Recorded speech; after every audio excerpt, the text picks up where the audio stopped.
Hi, welcome to Pilates Tree Introduction to Yamuna Body Rolling. My name is Lynne Gentle, and I'm going to take us through an introduction to the concept and the technique.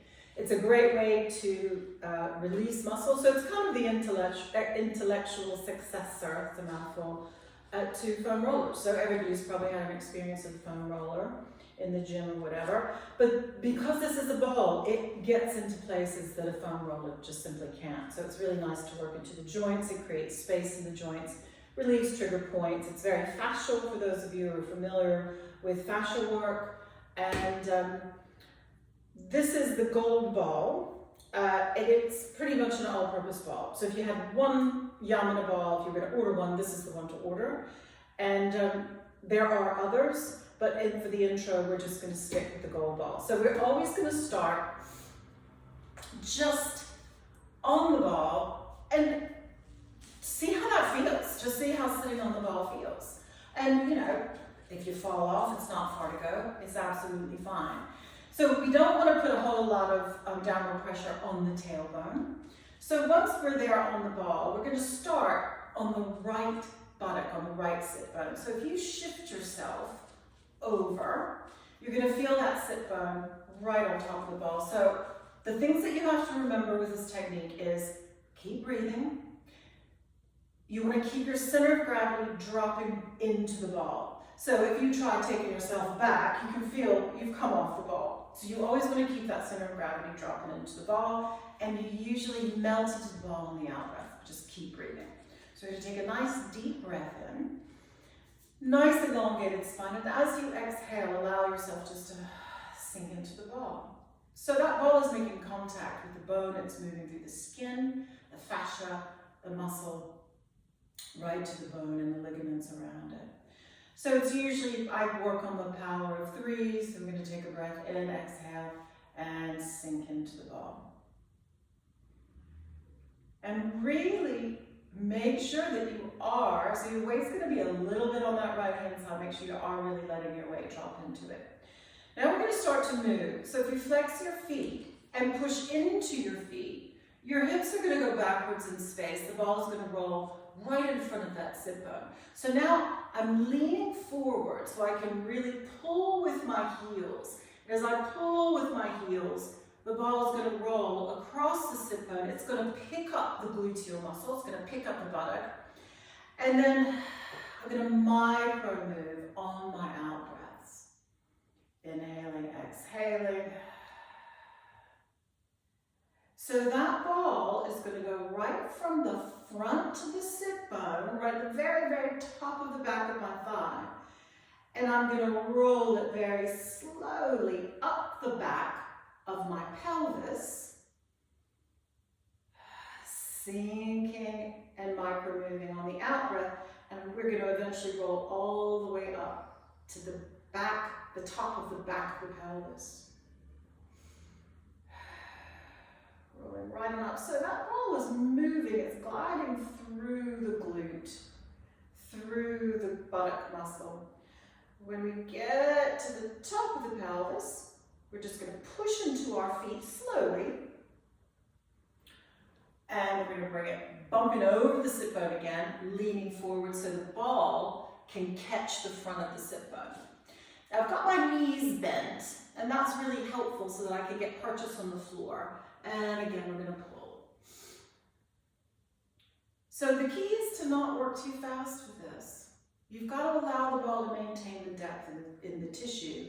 And if you start going too fast and furious, you're just going to skim the top and you're going to miss the point of the concept of the technique. Rolling all the way up and breathing. So actually, the top of the pelvis is quite high up, isn't it? It goes right into the right into the low back. And pushing forward, we come back, leaning forward, hooking into the front of that sit bone. And it's like a snow plow. Now I'm coming up on top of the ball and then taking my hands behind, so that I can then, and I'm leaning a little bit on that side that I'm working, so I keep the weight, and I'm slow plowing the gluteal tissue up my back.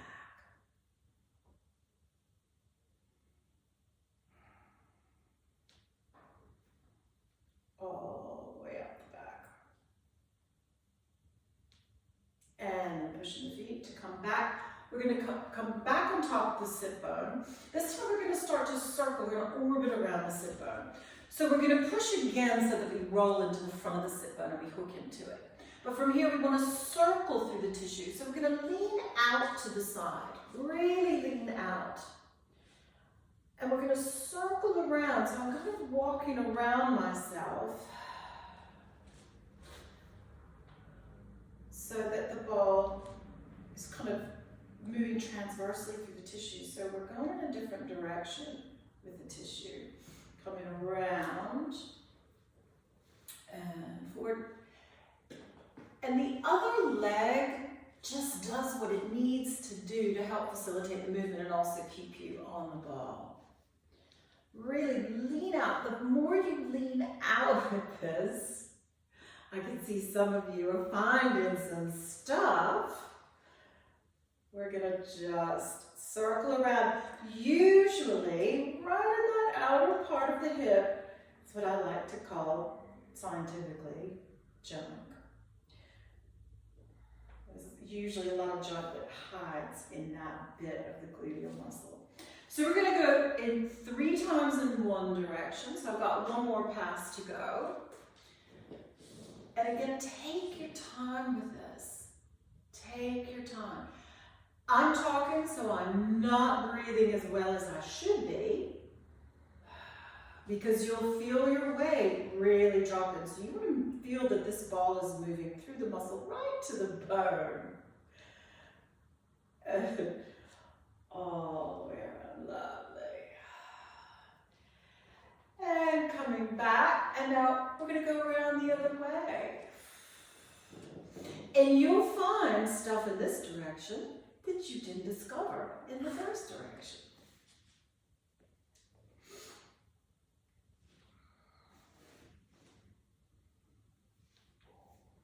So we're just exploring, and it's not that we're looking for pain, okay? We're not looking for pain. It's not to say we might not find it, but healthy tissue doesn't hurt. So if it's not bothering you, then that means you're gliding through lovely, healthy tissue, probably no trigger points, everything's behaving as it should. But if you do hit a little spot, it's probably stuck. So you can stay on that spot and do some still work, where you just find that spot and you stay there and you breathe. Really dropping your weight into it. And then you'll slowly carry on. So you can stay there as long as you like. And then coming back around. Marvelous. So that's the posterior pelvis, the glutes, the glute max, the big part of the back.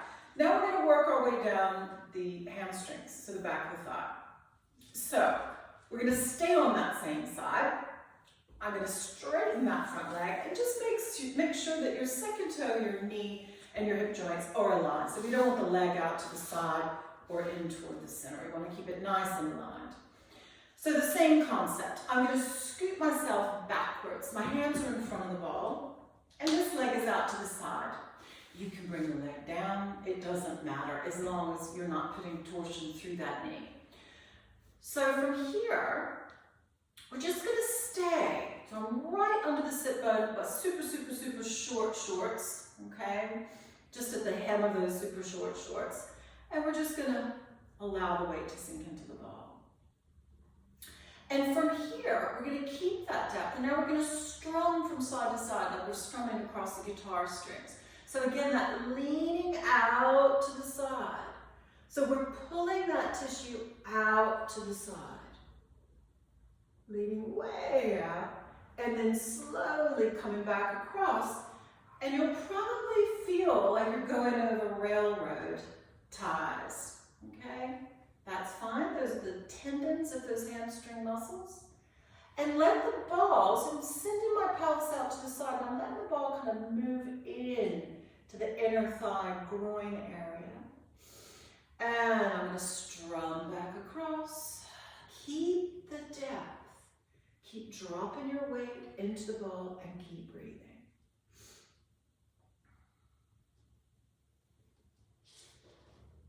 And back across, bumping over those railway ties. So this is the part of the back of the leg that can get really stuck. There are 3 muscles that go up the back of the thigh, and they can get all glued together. So I think of this concept as kind of ungluing those structures from each other and from the deeper structures. And now we're going to come back to the center. I like to work with the idea of a seamed stocking. Okay, so that's the back leg. We're going to work down that seamed stocking. Now, you can do this without that cross friction, the side to side. You can just go straight down the leg. I'm going to do a little bit of both. So we're going to scoot our pelvises, scoot our bodies backwards in space. So the ball's going to come down again. Now we're still in a shorts mini skirt. We're about 1/3 of the way down the back of the thigh. Again, allowing the ball. Keep the foot relaxed. It's not about flexing the foot so you get that pull up the back of the leg, because we actually want the ball to move through to the back of that thigh bone, to the back of the femur. And now we can do that little cross friction. I think it's quite a nice thing to do, but you don't have to. The technique is still powerful even if you just stay and breathe. So if your mobility prevents you from being able to do this cross friction, it's absolutely fine. I like it because it pimps it up a little bit. You get a little bit extra. So moving from side to side, leaning out, and allowing the ball to kind of push into your inner thigh. And then back, line yourself up, and we're going to scoot back. We're going to go halfway down the back of the thigh. Halfway down the back of the thigh. It can start to get a little tricky to stay on the ball sometimes, and this is when you can stick another ball under the other sit bone to help you balance. I don't have one to hand. Oh yes, I do. Here we go. So you don't have to have another Yamuna ball. It could be an over ball, Pilates ball, but there, I'm nice and propped up. And I don't have to worry about that side of the pelvis dropping down, and I can still get that depth of work. And again, it starts to get a little bit sticky through here for most of us. From side to side.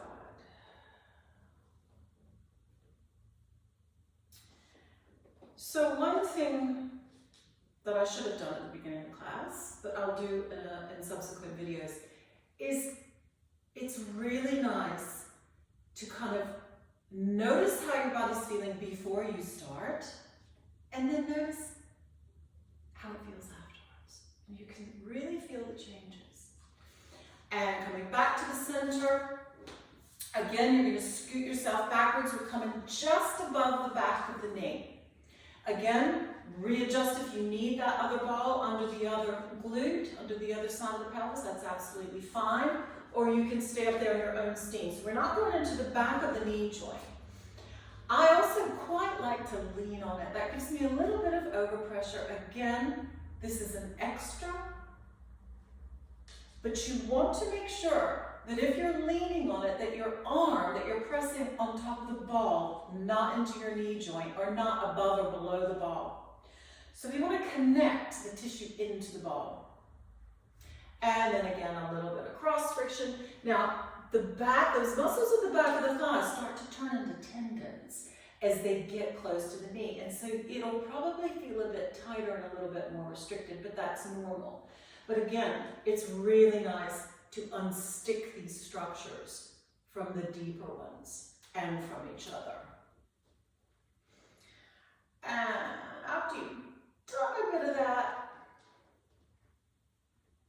we're just going to come off the ball, put it to the side, actually put it behind you. You can use it if you some of you are feeling that work. So you put the ball right up against your sacrum so that it's like a little backrest. And then have a look at your legs. Are they the same length? Or is the one that you worked maybe a little longer? Because we've created space. Yeah? So you've really lengthened those tissues and structures at the back of the leg. So we don't want to go, walk around in circles. So we're going to do the other side. I'm going to move a little bit more quickly on the other side now that we know the concept. So, back on the ball. Ball goes under the sit bone. We're doing the glute first. So we're doing the back of the pelvis before we move on to the backs of the thighs. Finding that sit bone, making sure that the weight is going straight into the sit bone, that you're not on your tailbone. Flex the feet. Really allow your weight to sink. You can stay there as long as you like, but for the purpose of recording the video, I'm going to move a little bit faster. So I'm going to push back, I'm going to catch the front edge of that sit bone, and I'm going to pull. I feel it catch the buttock, the tissue, and I can feel it sort of bunching up and back. That's what you want to feel. It's like you're giving yourself a nice bottom lift. Who doesn't want that? And exhale, little micro moves. Keep your abs on, okay? This isn't time for tummy to go bye-byes, okay? We want to keep the abs on, we want to stay on the ball, and we want to stay stable on the ball. I just think this feels so delicious, and it's more yielding than a foam roller. Foam roller's great, but this just moves through the tissues in a different way. All the way up to the back of the pelvis, coming back, catch the front edge. I'm leaning forward, my hands are in front of the ball, I'm pulling with my heels, I'm catching that tissue, I'm pulling forward. Now I'm upright on the ball, and as the ball starts to move up the back of my pelvis, up through the buttock, I'm taking my hands behind me. My fingers, because I'm also a manual therapist, my hands are a little bit, so I'm going to come onto my fists, okay? But you notice my shoulders are relaxed. I'm not leaning into my arms. They're just there like cat's whiskers so that I don't come off. What's keeping me on the ball is my core, okay? So if you're doing this work, you've probably done some core work as well. So I'm assuming that you know what I'm talking about. We're going to keep our tummies on. And we got one more pass. Catching it. Leaning into that side, so your weight is slightly onto that left. And you can really feel how much more depth you get on that out breath because you let go and you sink into the ball. So we're communicating with the bone where there are an awful lot of structures attached to that sit bone. Was that the third one? Third pass. Okay, so now we're going to go into our orbit around the sit bone. Again, pushing backwards, so I'm in front, and now I'm going to lean out to the side, taking my chest and my shoulders quite close to the floor so that I can really get that weight into that side. Exhaling, sink into the ball, and little micro moves. Walking around myself. Tummy stays on. Breathing. Tissue can't change without breath. It doesn't matter if you're breathing in or out, as long as you keep that going. It requires breath. And again, you might find some sticky bits that are protesting. And stay supported. your shoulders. Yeah, think of where those shoulder blades are on your back. When you've done 3 passes in that direction, you're just going to take it around the other way.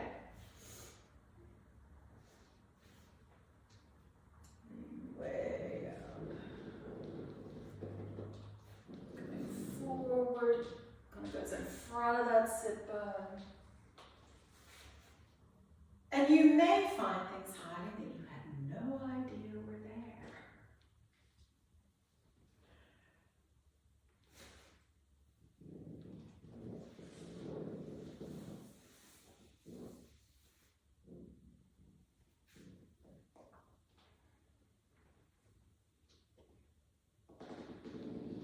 And that's my 3rd pass. So I'm going to come back and get myself organized again, get that ball situated right underneath of the sit bone. Elongated spine, just straighten that leg out. We're going to work our way down the hamstrings. So just take a breath or 2, really let the ball make contact with the sit bone. And then hands in front of the ball, you're going to scoot back and you're just under, just right in the crease of your gluteal, the little bum crease. Relaxing the foot, making sure that your second toe, your kneecap and your hip joint are aligned. And you're breathing. This is release work.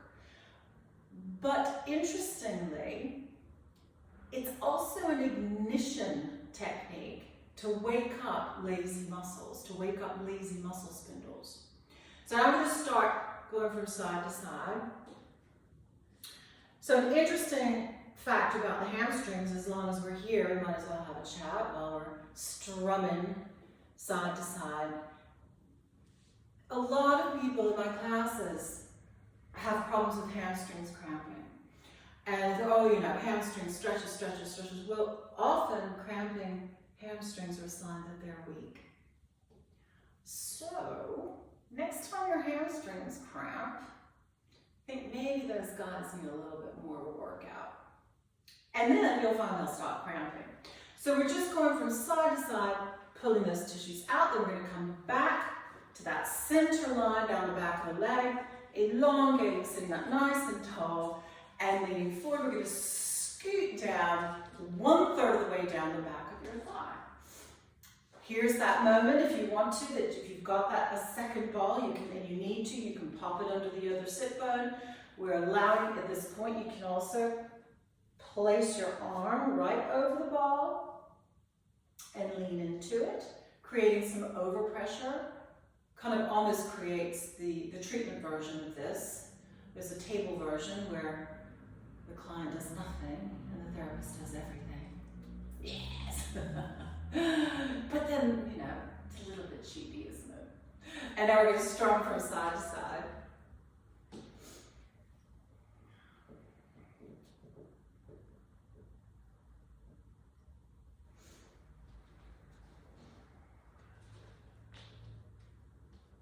Pull it up, right on out. So those strings are being pulled out to the side and then pulled out to the other side, letting the ball move in to the inner thigh. And if you find somewhere that you think just needs a little bit more time, stay there and breathe. And then coming back to the center, we're going to scoot ourselves backwards in space. That ball's going to come halfway down the back of the thigh. Going to lean into it again. Wiggle your toes. You can also move your foot around. It'll create a little movement vibration up the leg. And you can also take your hand. It's a little bit more advanced, but you can take your hand and sort of push and mold. It's like you're trying to mold the back and the side of your thigh around that ball. And then coming back to the center. So imagine that you're sculpting clay.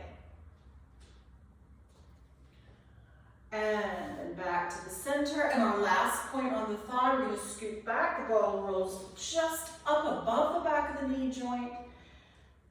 Take a few breaths to really sink in. It gets quite tight here because the structures are naturally tighter. So you might want to give it a little bit more time, sinking and breathing. And I'm going to use my hand again, a little overpressure, going to mold my thigh around the ball. It's a more intense sensation,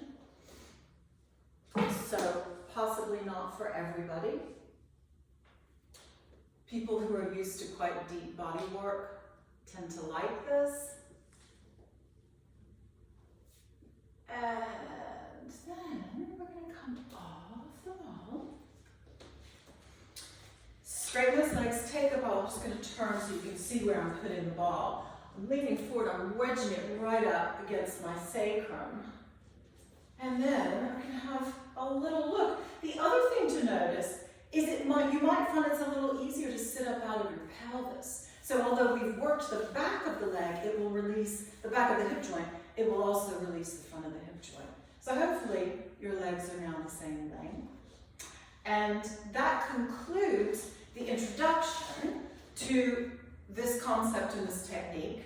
The gold ball, you can use all over the body. In our next segment, I'm going to introduce another ball or two, and I'll talk to you about the difference between them. So this is a really good time now to get up and stand up and see how you feel functionally. You can have just like a little walk around your living room or your home exercise studio or your pool or wherever you are watching this, and just notice how you feel. Hopefully you feel a little bit more upright. It's easier to stand up. You feel like your legs aren't working quite as hard. So anyway, that concludes this. Thank you for joining us, and we'll see you again soon.